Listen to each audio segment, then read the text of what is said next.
for this video, gagawa ako ng makeup tutorial or just makeup look. Kasi hindi ko alam kung magagawan ko ng proper tutorial to kasi I just have 2 minutes.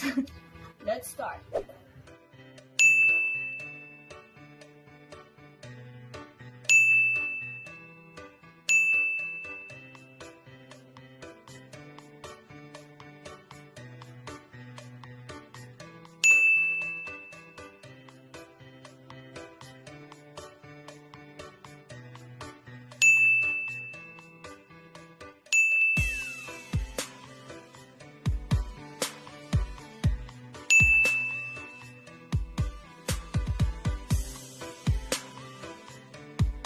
So I'm gonna be doing the eyeliner off camera and I'll be like...